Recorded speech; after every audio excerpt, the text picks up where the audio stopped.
This sold for $60 after only 2 hours of being listed. It's helping contribute to my goal of $10,000 gross revenue a month as a part-time seller. I work under 20 hours a week, including social media, and I have a goal of $10,000. What's up, y'all? It is your girl, Sarah from Sarah Styles here. Welcome to Weekly What Sold and my weekly progress towards my goal of $10,000. I work under 20 hours a week as I am a full-time mom of 3 children.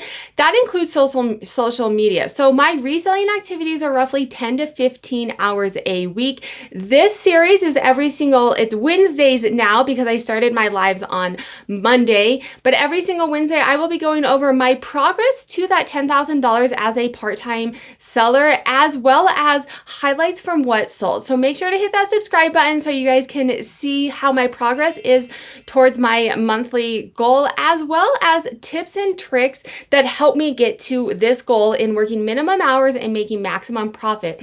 Friday's video is going to be a great video if you are running out of space or even just a way to maximize your profits. I work from home. I don't have a ton of space. I've basically maxed out my space, and I'm going to teach you how to increase your revenue without increasing your listings. In today's video, I'm going to go over my progress for September. I'll be looking at half the month of September. I am filming this on September 17th. So roughly halfway through the month, how my progress is to that goal, what my split out is between Poshmark and eBay. And then I will be sharing with you guys items that have sold in under 2 days, quick flips that are selling on Poshmark and eBay right now. If you're new to the channel, just a little bit of background, I do have a virtual assistant that helps. That's one of the reasons that I can work less hours. I will link the video here on my process for a virtual assistant and how I work with a virtual assistant to increase my productivity and increase my revenue.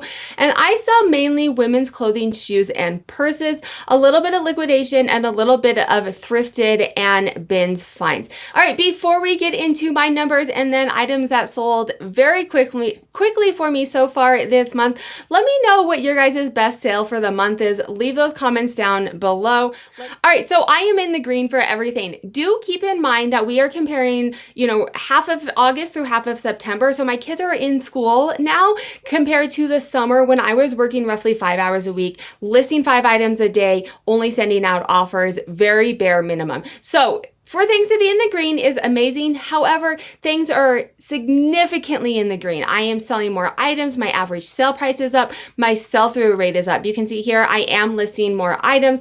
I was listing 5 items a day during the summer. I'm back to listing 12 items a day. We scroll down here, my monthly summary, September. As of September 17th, I have sold $6,678. That's 162 items. My average sale price is $41.22. And my sell-through rate is 8.72%. So remember, sell-through rate is how much you've sold out of how much you have for sale. This is looking at a half a month. So that sell-through rate is going to be a little bit lower than if I were looking at a month or a year. So this is saying 8% of what I have for sale has sold in the month of September. I am 66.78% to my goal, which to me is phenomenal because it's slightly over halfway through the month. So I am surpassing my goal if things continue on trend for what they're doing right now. My average cost of goods is $9.10. So this is a little higher than if I just thrifted because my average cost of goods for liquidation is closer to like $11, $12, $13. My average cost of goods for thrifted is around $5, and then bins is roughly $2.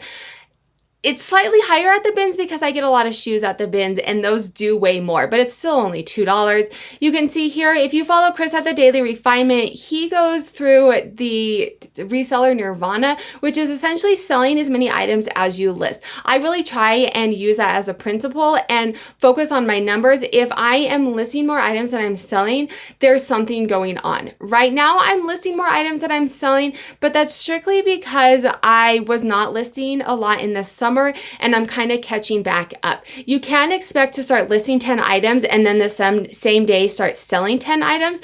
Everything you list that day is likely not going to sell. There's going to be a little bit of a lag. For me, it's typically about a month to two that things start catching up. If I start consistently listing 10 items a day, in a month, maybe 2 months, I will start consistently selling 10 items a day. All right, so the split out between Poshmark and eBay, and then we will jump into items that sold for me quickly under 2 days between Poshmark and eBay. On eBay, I have sold so far this month $4,925.66. That's 120 items on eBay for an average sale price of $41.05. Poshmark, I sold $1,752 items. It's 42 items for an average sale price of $41.71.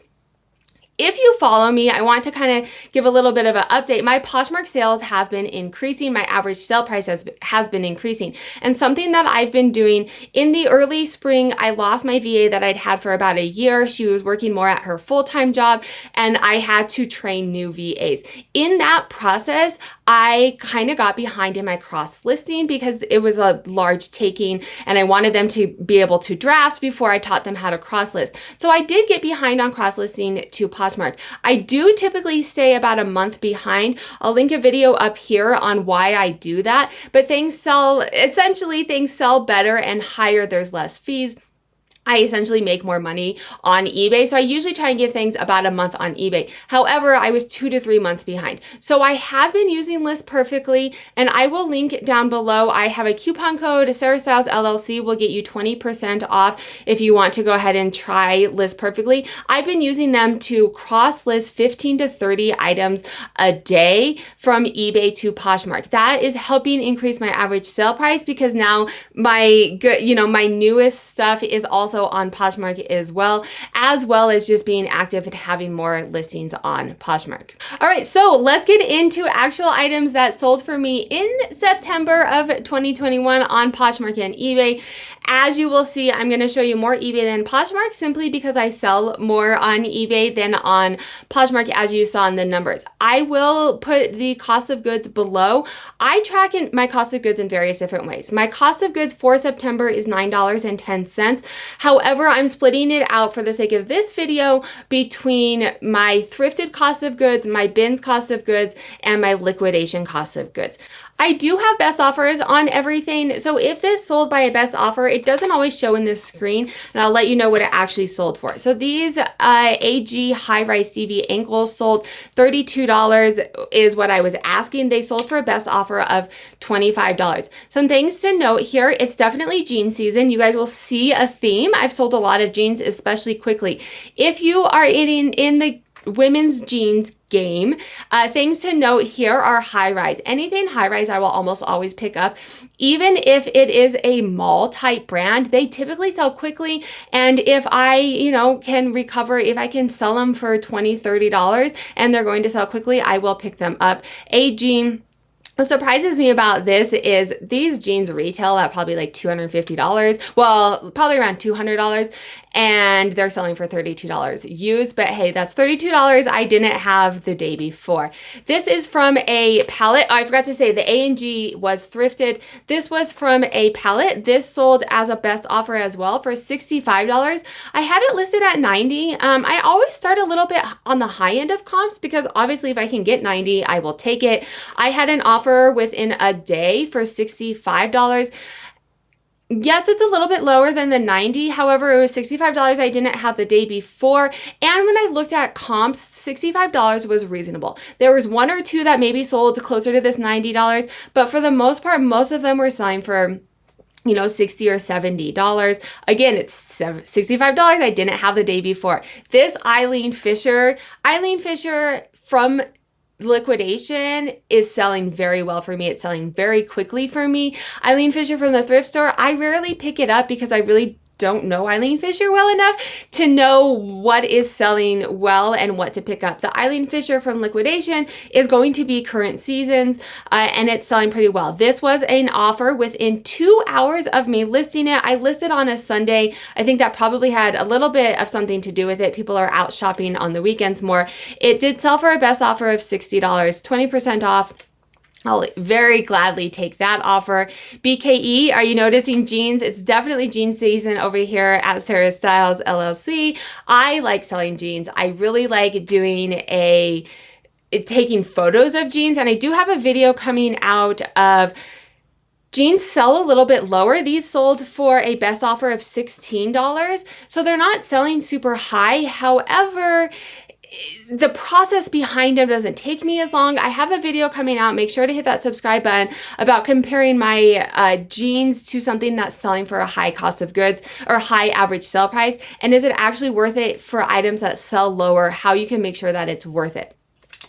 Again, we have another pair of jeans, Athleta. These sold the Athleta jeans if you get the right style, a current style. So these are skinny jeans. These are high rise, a size 12. Anything 6, 8 and up typically is going to sell better, or at least faster. The average woman is closer to that size, so there's just a larger population buying that size. It doesn't mean I don't pick up the smaller sizes. I like to have a variety in my store. You just have a larger population in those higher sizes to be buying from. So Sculptek definitely for the Athleta. Athleta, it's not selling for a ton. This did sell for full, it said best offer accepted, $29. I think I probably had him listed at $35.